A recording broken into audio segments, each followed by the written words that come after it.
6.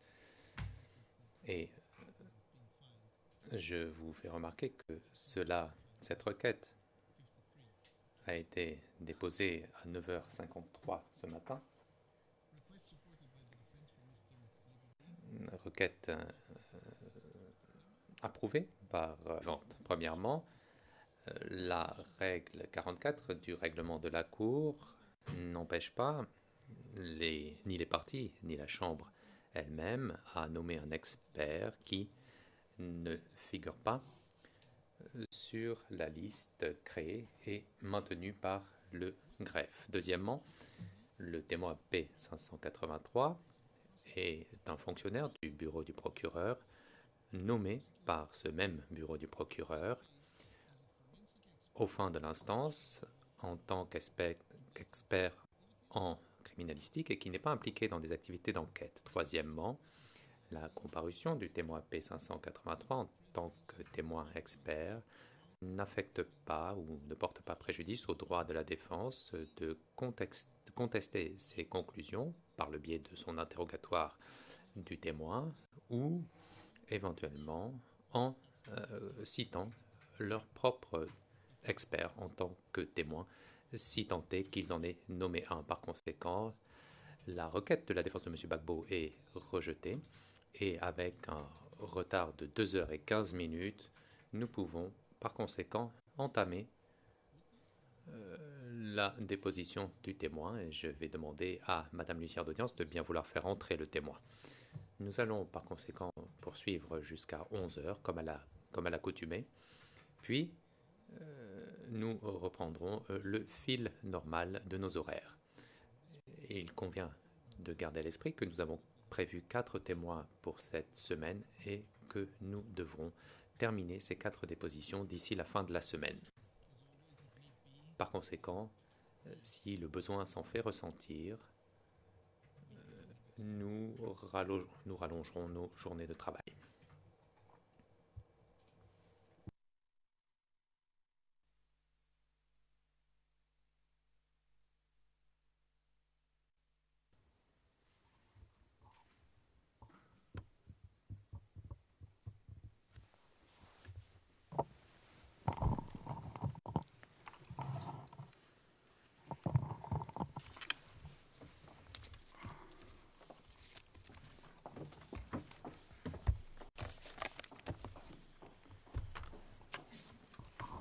Good morning. Le juge président, bonjour monsieur le témoin. Président. Mr.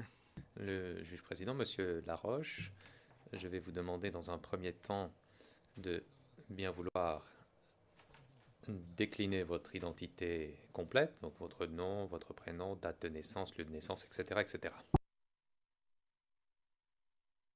Monsieur le Président, je me prénomme Xavier Laroche. Je suis né le 26 janvier 1972 à Thiers, en France. Et actuellement, je travaille comme expert en criminalistique au sein du bureau du procureur, au sein de la section des sciences forensiques.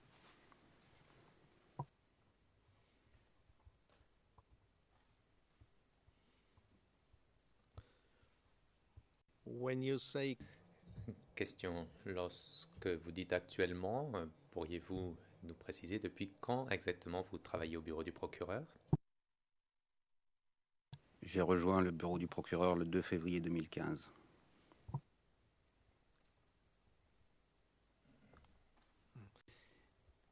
and before Le juge président.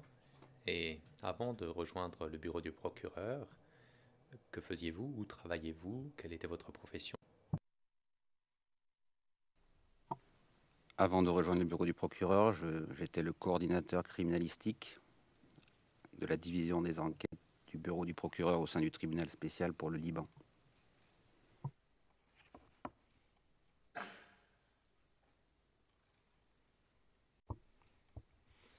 and Le juge président. Lorsque vous résidiez en France et avant de travailler pour les organisations internationales, quelle était alors votre profession?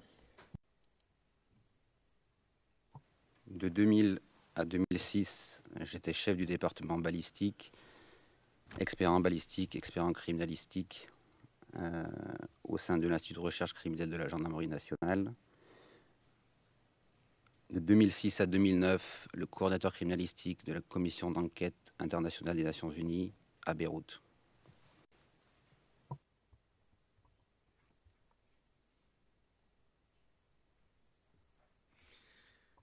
Thank you very much. Le juge président, merci beaucoup.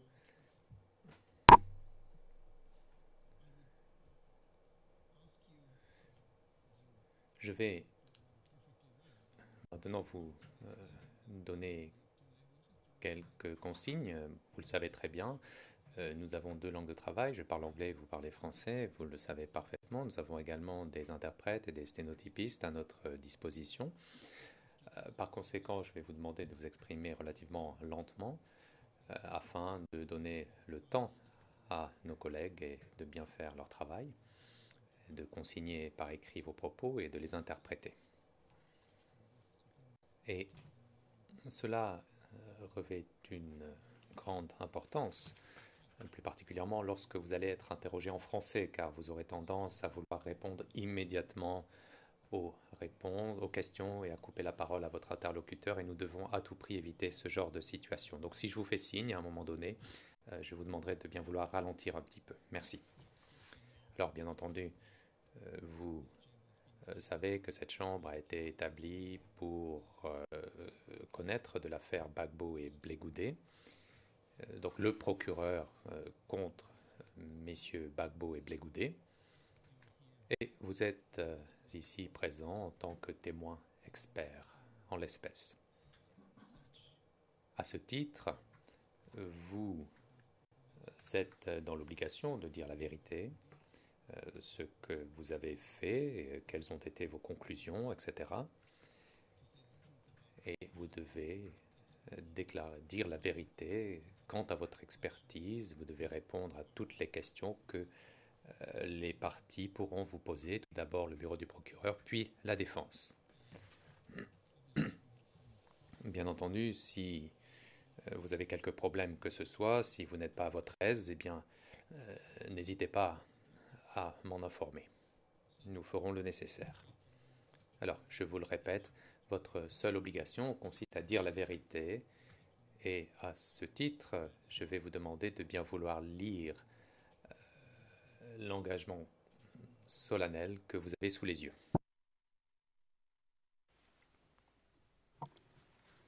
Je déclare solennellement que je dirai la vérité, toute la vérité, rien que la vérité. Le juge président parfait. Dernière chose, eh bien, je me dois de vous dire que le fait de ne pas dire la vérité est un délit devant cette cour, par conséquent passible d'une sanction. Très bien, sans plus attendre, je donne la parole au bureau du procureur qui va entamer son interrogatoire. Merci. Le président, maître à le titre. L'interrogatoire sera mené au nom de l'équipe de défense de Laurent Gbagbo par le professeur Jacobs. Et le professeur Jacobs voudrait s'adresser à la Chambre pendant quelques secondes pour lui dire quelle sera notre manière de procéder procéduralement. Avec votre permission, Monsieur le Président.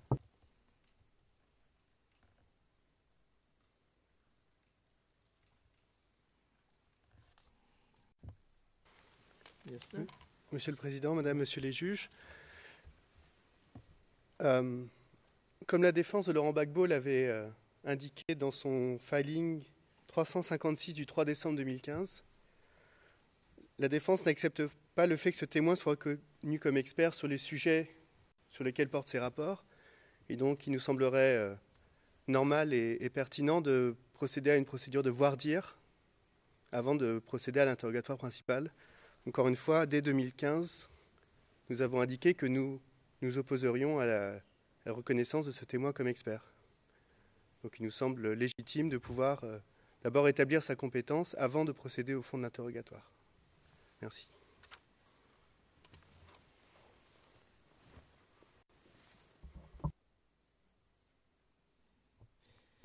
And I give the Le juge président, je donne maintenant la parole au bureau du procureur pour l'interrogatoire. Allez-y, posez toutes vos questions, je vous prie. Monsieur MacDonald, merci, Monsieur le Président. Nous souhaitions faire la même recommandation et le premier sujet que je souhaite évoquer porte bien entendu sur des informations factuelles relatives à l'expertise. Le juge président, je vais vous prier de bien vouloir aller jusqu'au bout de votre interrogatoire et d'entrer dans le fond des questions sur l'expertise, puis je donnerai ensuite la parole à la défense. Monsieur MacDonald, très bien, Monsieur le Président.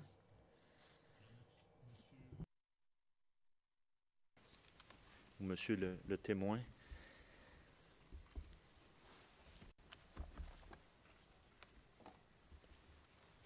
Bon, premièrement, avez-vous vos rapports avec vous, devant vous? J'ai mes rapports avec moi. Très bien. Alors, je vais vous demander de...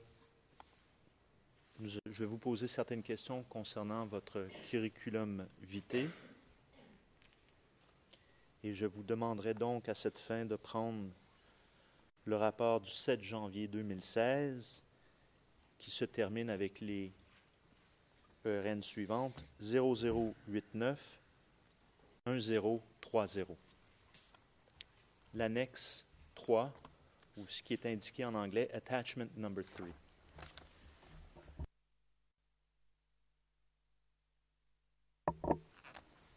Et pour les fins des interprètes, il y a des versions françaises dans d'autres pièces de l'accusation. D'autres rapports sont disponibles. Et je peux en nommer un ERN, juste pour les fins, qui est le 0084 4253. Également, le CV y apparaît.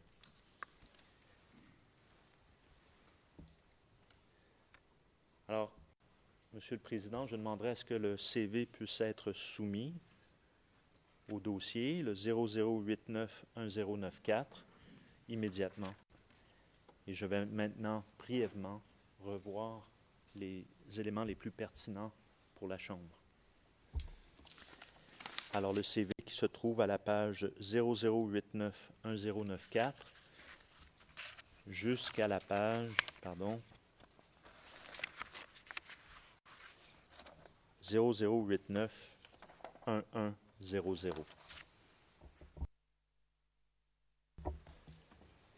Alors, Monsieur le témoin, pourriez-vous nous indiquer vos études universitaires? Où les avez-vous fait et quelle est la matière que vous avez suivie?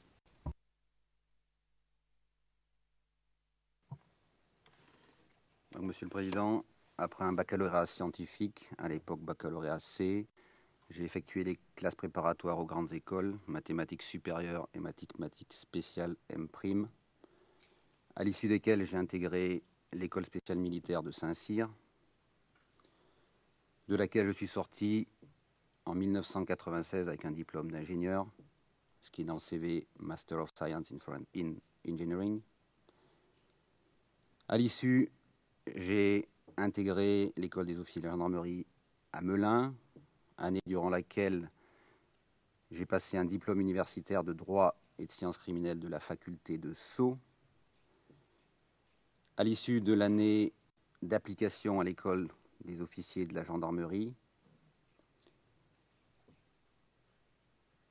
j'ai commandé un escadron de gendarmerie mobile et de 2001 à 2003, j'ai fait un Master of Science in Forensic Science, donc un deuxième master en criminalistique à l'université de Lausanne en Suisse.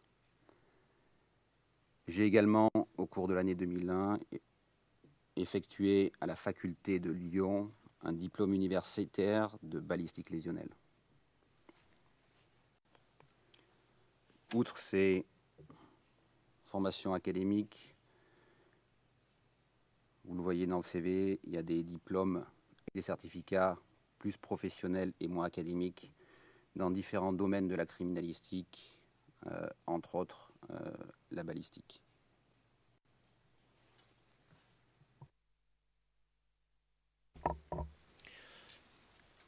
Maintenant, au niveau de l'expérience professionnelle, avez-vous déjà été déclaré expert devant des tribunaux?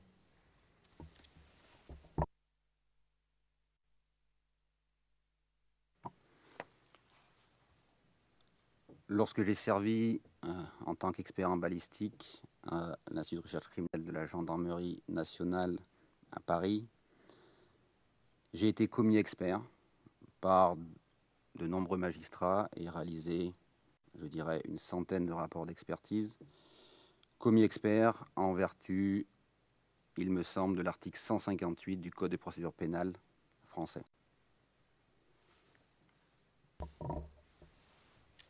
Et ce domaine d'expertise était lequel?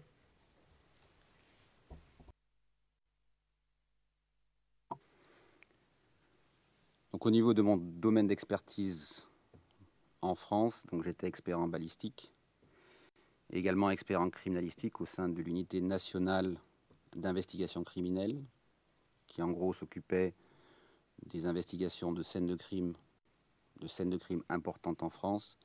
Et j'étais également expert au sein de l'unité nationale d'identification des victimes de catastrophes.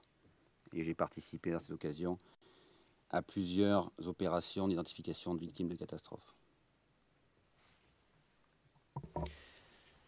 Et lorsqu'on regarde votre CV sur ce dernier point d'identification de victimes de catastrophes, je comprends que vous avez eu 2 affectations, une au Sri Lanka et une autre en Thaïlande, je crois, des suites du tsunami. Commençons avec ce dernier que je viens de nommer, la question du tsunami. Pourquoi vous, dans un premier temps? Et deuxièmement, quelle était votre lettre de mission à ce moment-là?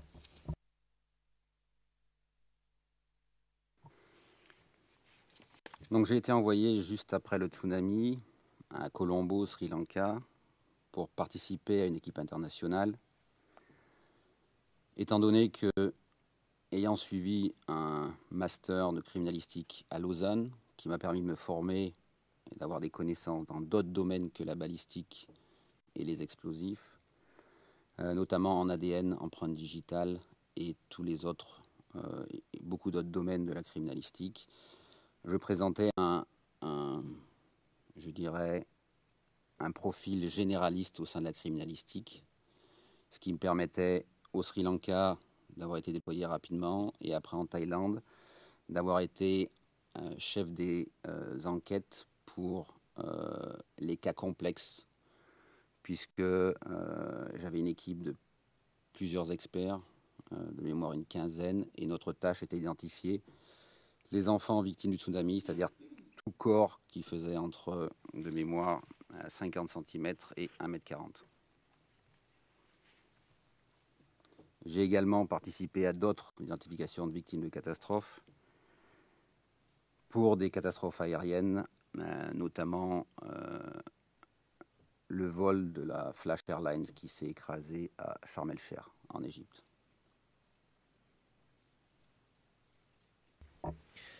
Très bien. Alors, nous reviendrons plus à fond tout à l'heure sur la question d'identification, les différentes méthodes pour pouvoir identifier les victimes de catastrophes. Maintenant, il y a un dernier point sur lequel avec lequel j'aimerais discuter avec vous, c'est l'opération de l'appareil qui est à côté de vous, qui s'appelle CEDAR, et je vais épeler CEDAR. Je comprends que vous avez été formé dans l'opération d'un tel appareil. Pourriez-vous nous expliquer, s'il vous plaît?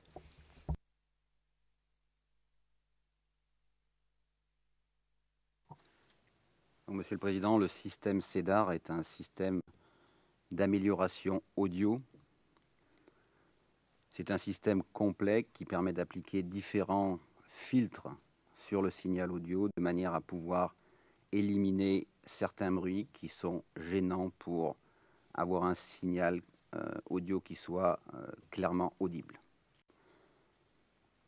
Nous avons acheté, procuré ce système au sein de la section des sciences forensiques et j'ai suivi la formation à Cambridge en mai 2015 pour pouvoir utiliser ce système et être en quelque sorte un technicien capable de travailler sur toute bande audio et d'en améliorer la qualité.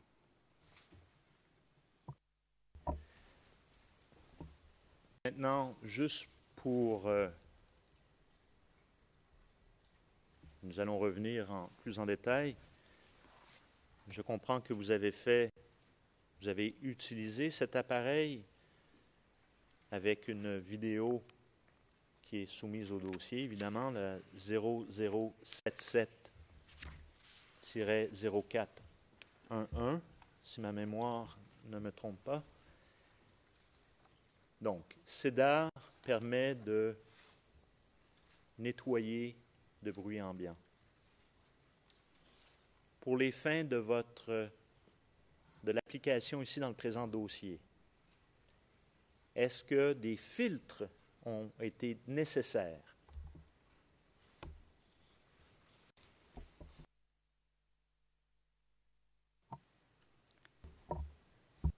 Pour la rédaction du rapport qui nous intéresse, aucun filtre n'a été utilisé.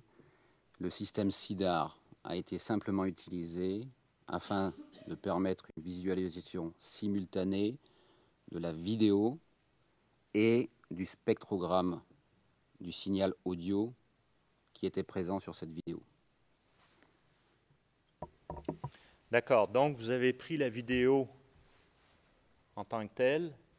Nous allons voir plus tard. Votre intervention technique s'est limitée à regarder la vidéo et voir le graphe audio de cette même vidéo. La corrélation entre les deux. Tout à fait. Visualiser de manière simultanée la vidéo et le spectrogramme. D'accord. If you allow me just one second, I think, Your Honor, these... Si vous pouvez m'arrêter juste une seconde, Monsieur le Président, je pense que ce seront les seules questions que je vais poser concernant l'expertise du témoin. Je voudrais juste m'assurer que je n'oublie rien.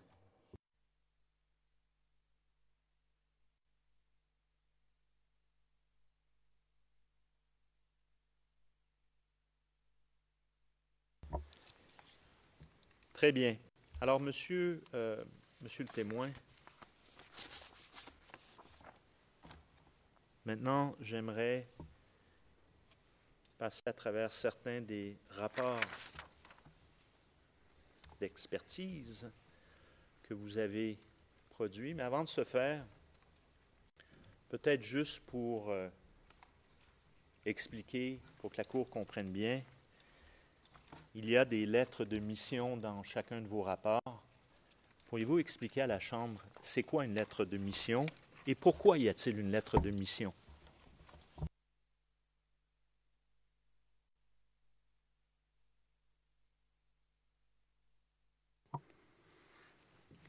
Donc pour la réalisation de tout acte ou expertise de police technique et scientifique, il est nécessaire d'avoir les différents paramètres de manière à pouvoir, dans un délai le plus restreint possible, être capable de réaliser tous les actes de police et scientifiques pertinents sur la scène de crime en question.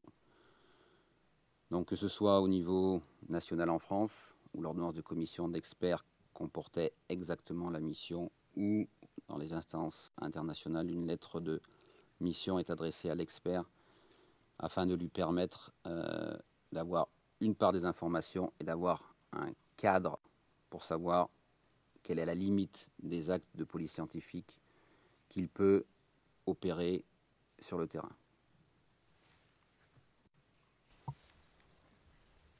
Alors, le premier rapport que j'aimerais prendre, que j'aimerais que nous regardions, est le CIV-OTP, toujours, 0084-4253.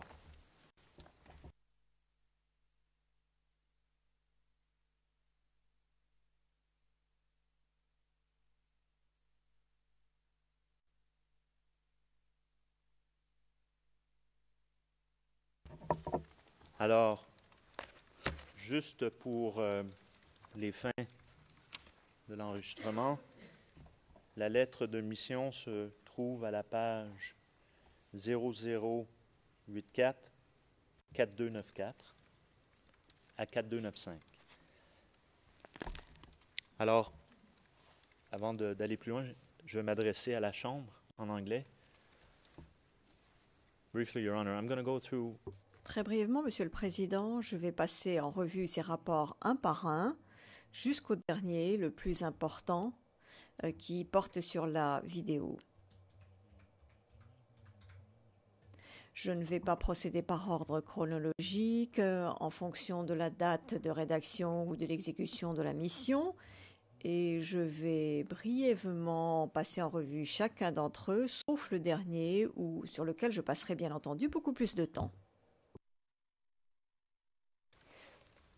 Écoutez, la lettre de mission, tout le monde peut la lire.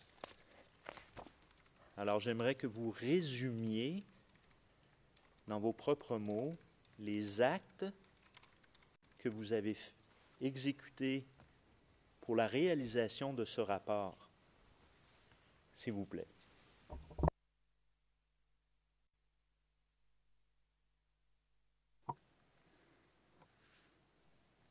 Donc ce rapport ne concerne pas une investigation en scène de crime en tant que telle, mais plutôt une documentation de scène de crime.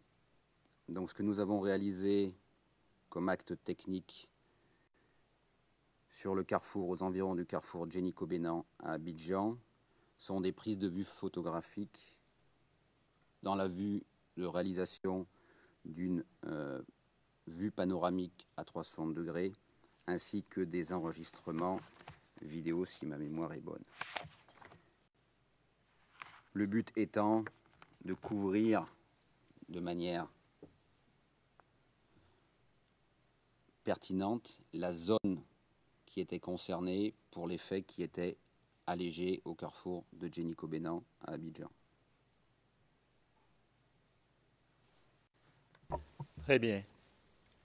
Est-ce qu'il y a dans ce rapport quelques actes d'expertise comme tels qui amènent à opinion, qui amènent des opinions ou qui mènent à des opinions?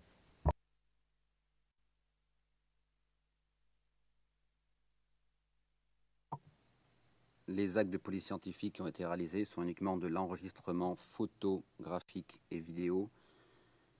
Et ces enregistrements photographiques et vidéo n'ont pas été modifiés, ont été transférés à l'unité d'information et des preuves dans l'état où ils avaient été pris sur les lieux. Et il n'y a aucun paragraphe d'interprétation ou de discussion au sein de ce rapport.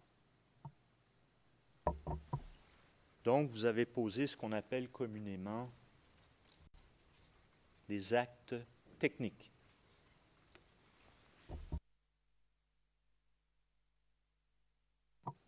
Tout à fait, des actes techniques d'enregistrement de scènes de crime au niveau photographique et vidéo. So, Your Honors, Donc, messieurs les juges, les interventions dans ce rapport, eh bien, nous allons demander à ce qu'il soit versé au dossier. Donc, le rapport à verser est le 0084 42 53. Et je souhaiterais attirer votre attention, Madame, Messieurs les juges, sur la présentation 360 et je pense que celle-ci a déjà été versée. Si je voudrais vérifier cela auprès de ma collègue Madame Nodrigrez qui opine du chef 0084 3957. Donc c'est quelque chose qui a déjà été soumis et versé au dossier, Monsieur le Président. Et je demanderai à ce que le rapport qui nous permet d'aboutir à cela soit également versé au dossier. Le prochain rapport dont j'aimerais que l'on discute est le rapport 0084 4305. Il s'agit donc d'un intitulé « Description, prise de vue photographique panoramique générale et enregistrement vidéo des scènes de crime aux environs du carrefour de la vie et du bâtiment de la RTI à Abidjan, République de Côte d'Ivoire. » Alors, encore une fois, nous pouvons voir la lettre de mission, Monsieur le Président, à la page 4350 et 4351 de ce rapport. Monsieur le témoin, encore une fois, quels sont les actes techniques posés à cet endroit?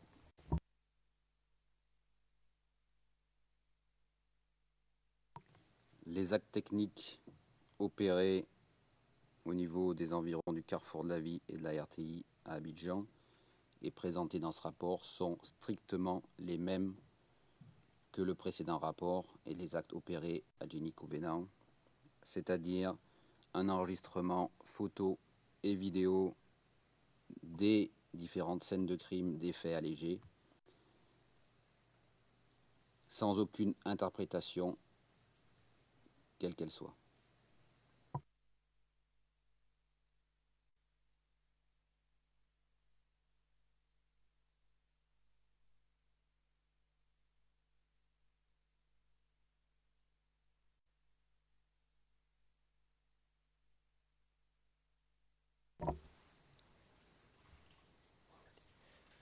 Très bien, merci. Je vais, car cette présentation en 360 degrés n'est pas soumise au dossier, à moins qu'il y ait... Nous avons deux choix. Mes collègues disent, ça va, on l'a vu, c'est bien, elle est soumise au dossier, ou sinon j'en montre un extrait très rapidement pour que le témoin reconnaisse ou non. Voilà, je m'en remets à mes collègues. C'est une question pour aller plus vite, tout simplement. Je ne crois pas que ça pose grand problème.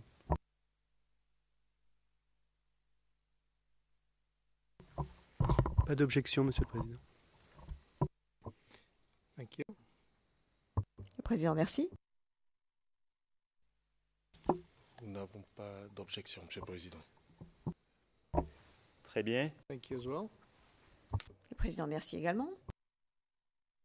Et donc, je réfère, Monsieur le Président, à la présentation en 360 degrés pour qu'elle soit soumise au dossier avec l'accord de la défense CIV OTP 0084 39 59.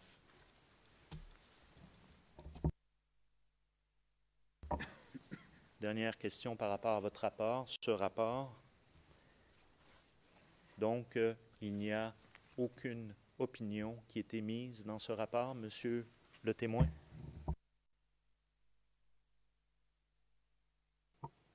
Absolument aucune opinion, aucune interprétation. Alors, je demanderai aussi également à ce que ce rapport soit soumis au dossier, et je répète le numéro 0084 4305.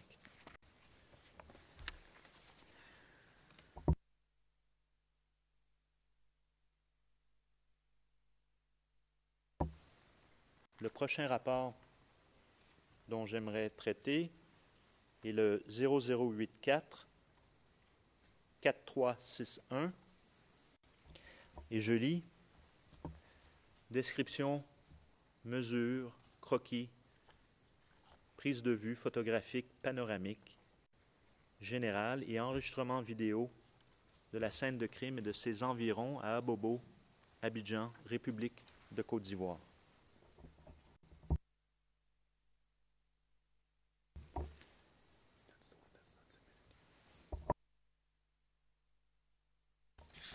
Alors, encore une fois, dans ce rapport, nous pouvons trouver à la page 4404 la lettre de mission, 4404 et 4405. Alors, encore une fois, qu'en est-il des actes posés pour la rédaction de ce rapport?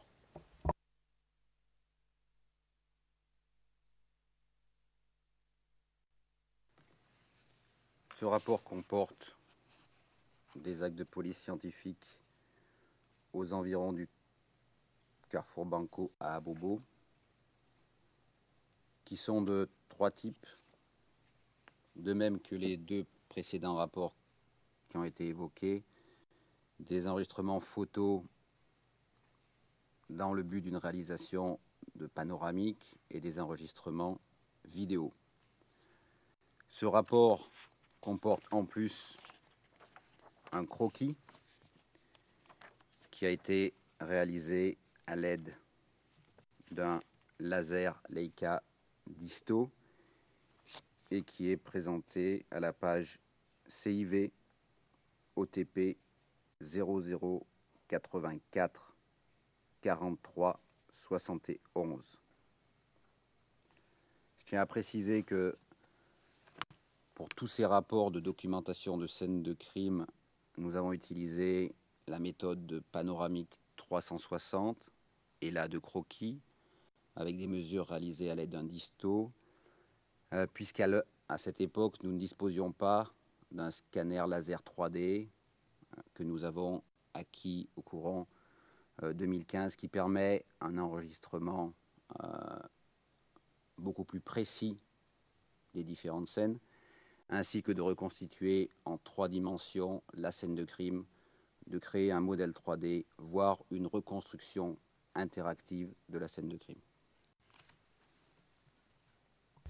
Très bien. Avant d'aller au croquis, je demande encore une fois à mes collègues pour ce qui est de la panoramique. Tout simplement le 360, qui n'est pas soumis, curieusement. On peut montrer, encore une fois, soit qu'on montre quelques extraits, ou je demande à mes collègues d'admettre comme ils l'ont fait pour la précédente. Uniquement pour la panoramique.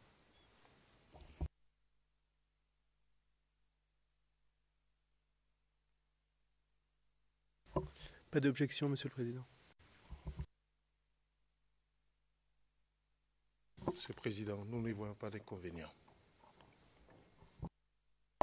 Thank you very much. Alors encore une fois, Président, merci beaucoup. ce qui est de l'ERN, donc je demanderai à ce que soit soumis la pièce 0084 3961.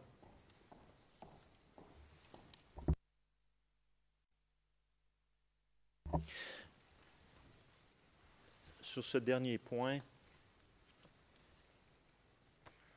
ce que vous nous avez précisé, la possibilité de faire donc une représentation en 3D et détaillée des lieux.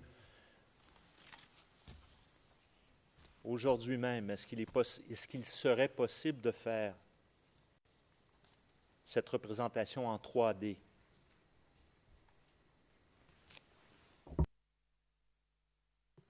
Monsieur le Président, à l'heure actuelle, il serait possible de faire une représentation 3D de la scène en utilisant un scanner laser 3D, mais également il serait possible de faire des vidéos aériennes à l'aide d'un drone. Et même au vu de ces vidéos aériennes, des photos extraites de ces vidéos et des différentes images prises à l'aide d'un logiciel particulier, de reconstituer un modèle 3D basé sur ces images 2D aériennes. La raison pour laquelle je vous pose la question, c'est que lorsque l'accusation devait remettre sa liste des éléments en charge, je comprends ce que vous avez fait, c'est des mesures techniques normales, mais maintenant, il y a une technologie en la possession du bureau du procureur qui est plus développée. C'est bien cela? Tout à fait, Monsieur le Président. Le croquis qui a été réalisé à l'aide de mesures prises avec un disto laser, où on a forcément une incertitude au niveau des mesures, étant donné qu'on travaille sur des longues distances. L'avantage du scanner laser 3D, c'est qu'il enregistre la scène de crime, plusieurs centaines de milliers de points par seconde, et qu'on a une précision qui est relativement intéressante puisqu'on est de l'ordre du millimètre à 15 mètres. Autre gros avantage, c'est qu'il permet de reconstituer la scène de crime en 3 dimensions et permet de se placer dans n'importe quelle position au sein de cette scène de crime de manière à visualiser les lieux. Et enfin, je citerai le dernier exemple qui est la possibilité sur ce modèle 3D de prendre n'importe quelle mesure, puisque c'est au final un nuage de points qui ont été localisés dans ce modèle 3D, et donc on peut prendre toute mesure qui s'impose.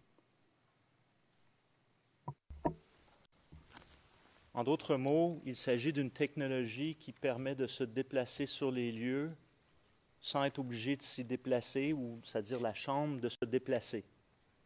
C'est bien cela?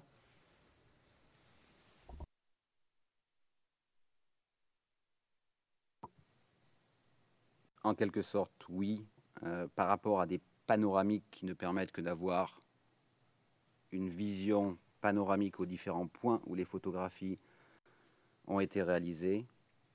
Le modèle 3D permet, lui, de se déplacer à l'intérieur de la scène de crime, même éventuellement de basculer en réalité virtuelle. Donc, si la Chambre en venait à conclure que c'est une chose qui pourrait être utile, c'est réalisable par vous ou encore un autre laboratoire scientifique qui a cette technologie, n'est-ce pas? Tout à fait, je pense que tout laboratoire, ou même la section des sciences forensiques du bureau du procureur, donc tout laboratoire qui dispose d'un scanner laser 3D et également d'un drone est en mesure de réaliser ces actes de police scientifique. Dans ce rapport 43-61, y a-t-il quelque opinion que ce soit qui est émise?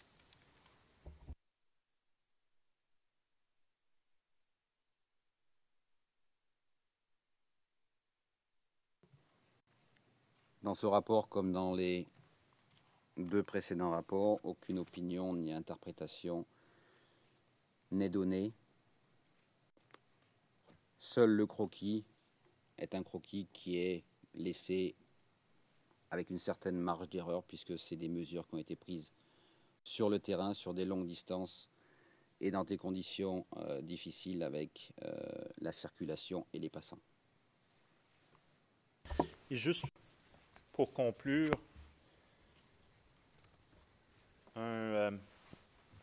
l'appareil pour mesurer, c'est un Leica Visto. Donc Leica, la compagnie Leica, qui fait les microscopes, les caméras évidemment, et donc aussi des lasers. Décrivez-nous l'appareil, comment fonctionne-t-il très brièvement, là, juste pour expliquer à la Chambre. Donc concrètement, le Leica Disto, en l'occurrence c'était le D8, est un petit boîtier rectangulaire en forme de parallépipède.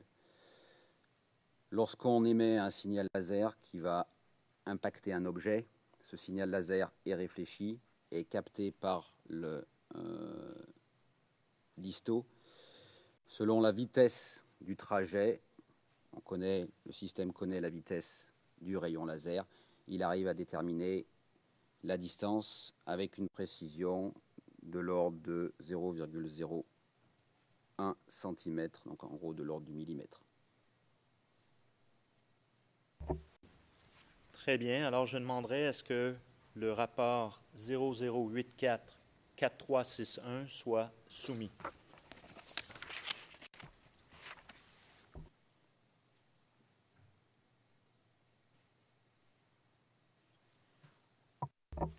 J'aimerais maintenant passer au rapport 0083-1419. Et je lis. Identification de lieux visibles sur un enregistrement vidéo et sur une photographie.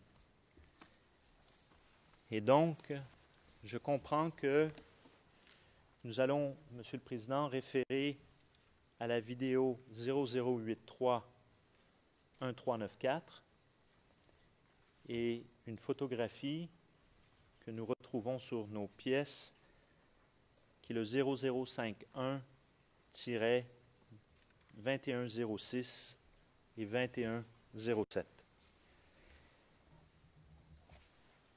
Alors, encore une fois, la lettre de mission se retrouve en pièce jointe à la page 1467 et 1468.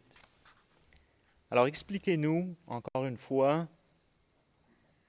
quel a été l'objet de votre intervention pour la rédaction de ce présent rapport.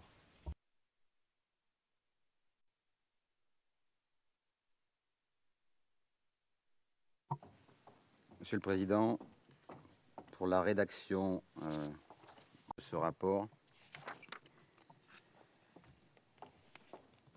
j'ai dans un premier temps extrait les images du fichier vidéo qu'on appelle pièce de question. J'ai ensuite réalisé une analyse comparative de l'image du fichier pièce de question, donc la photo, et des différentes images pertinentes qui avaient été réalisées par nous-mêmes sur la scène de crime. Et dans un troisième temps, comparer toutes les images pertinentes extraites du fichier vidéo pièce de question avec les images qui avaient été réalisées sur les lieux et qu'on appelle donc des pièces de comparaison. Suite à ces analyses, j'ai réalisé une interprétation, une discussion pour en arriver à la conclusion.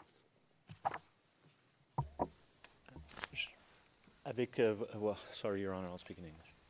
Oui, excusez-moi, je vais m'exprimer en anglais. Avec votre permission, Monsieur le Président, je vois l'heure qu'il est. Soit nous faisons la pause maintenant, j'en termine avec ce rapport, et ensuite je passerai aux deux derniers rapports. Le Président, je pense que vous pouvez terminer l'analyse de ce rapport, et ensuite nous ferons notre pause.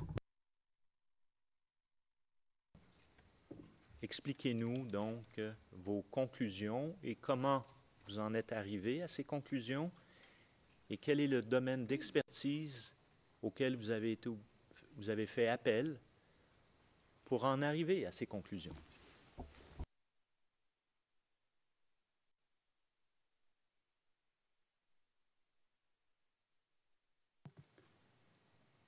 Donc, tout d'abord, je pense que le domaine d'expertise, c'est une simple comparaison criminalistique entre une pièce de question et une pièce de comparaison. C'est ce qui est très souvent réalisé en sciences forensiques. On compare le projectile retrouvé sur la scène de crime avec le projectile tiré par l'arme incriminée. On compare les fibres retrouvées sur une scène de crime avec les fibres retrouvées sur les vêtements d'un suspect. En l'occurrence, j'ai réalisé des comparaisons de différentes images de question, soit les images extraites de la vidéo, soit l'image proprement dite, et je les ai comparées avec toutes les photos que j'avais réalisées sur ces lieux quelques années plus tard. Donc ce que j'ai noté, c'est que il y a des similarités, des similitudes entre les photos, les images de questions et les images de comparaison. Au-delà de ça, donc entre différentes séquences, comme c'est indiqué dans le rapport, au-delà de ça,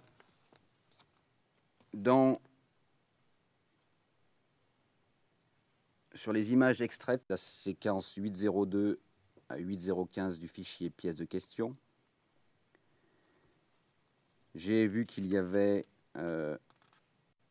des inscriptions sur une pancarte et donc j'ai réalisé des actes élémentaires qui relèvent du bon sens commun, c'est-à-dire de voir s'il y avait un hôtel, le Pal Club à Abidjan, ensuite de vérifier le numéro de téléphone et après, selon les images satellites, de vérifier si les travaux qui étaient indiqués sur cette pancarte étaient compatibles avec ce qu'on pouvait visionner sur les images satellites.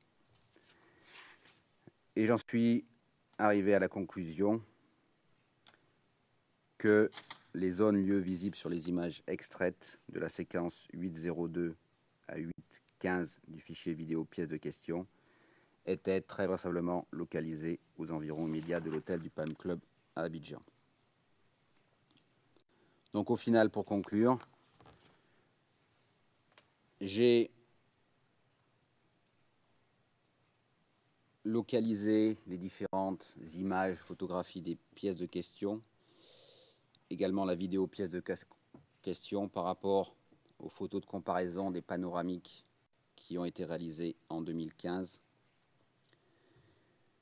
avec un certain degré de certitude, une certitude qui n'est bien évidemment pas absolue puisque de nombreux facteurs interviennent, notamment le temps qui s'est écoulé entre les dates supposées des vidéos et photos de questions et la réalisation des photographies sur les lieux, en gros 4 années plus tard, avec tout ce que cela suppose au niveau des différents travaux de voirie, la modification de la végétation et autres.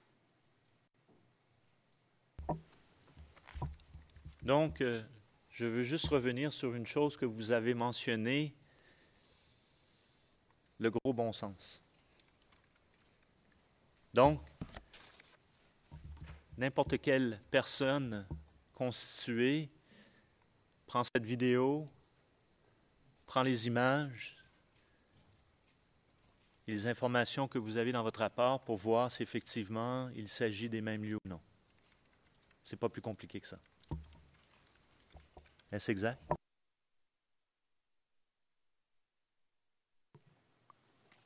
Tout à fait, il y a simplement de petits actes techniques de police scientifique à réaliser pour extraire les images des différentes vidéos, les comparer et pouvoir rechercher sur les images satellites pertinentes.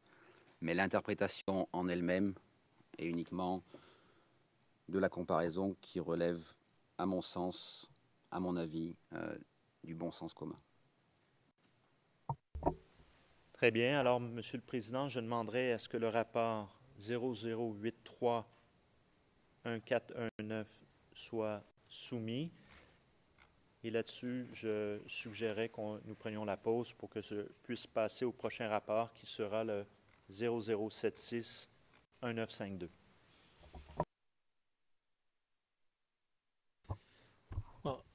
Le Président. Tous les documents sont versés au dossier et nous allons maintenant faire notre pause d'une demi-heure. Donc nous reviendrons à 11h45 pour le deuxième volet d'audience. L'audience est levée.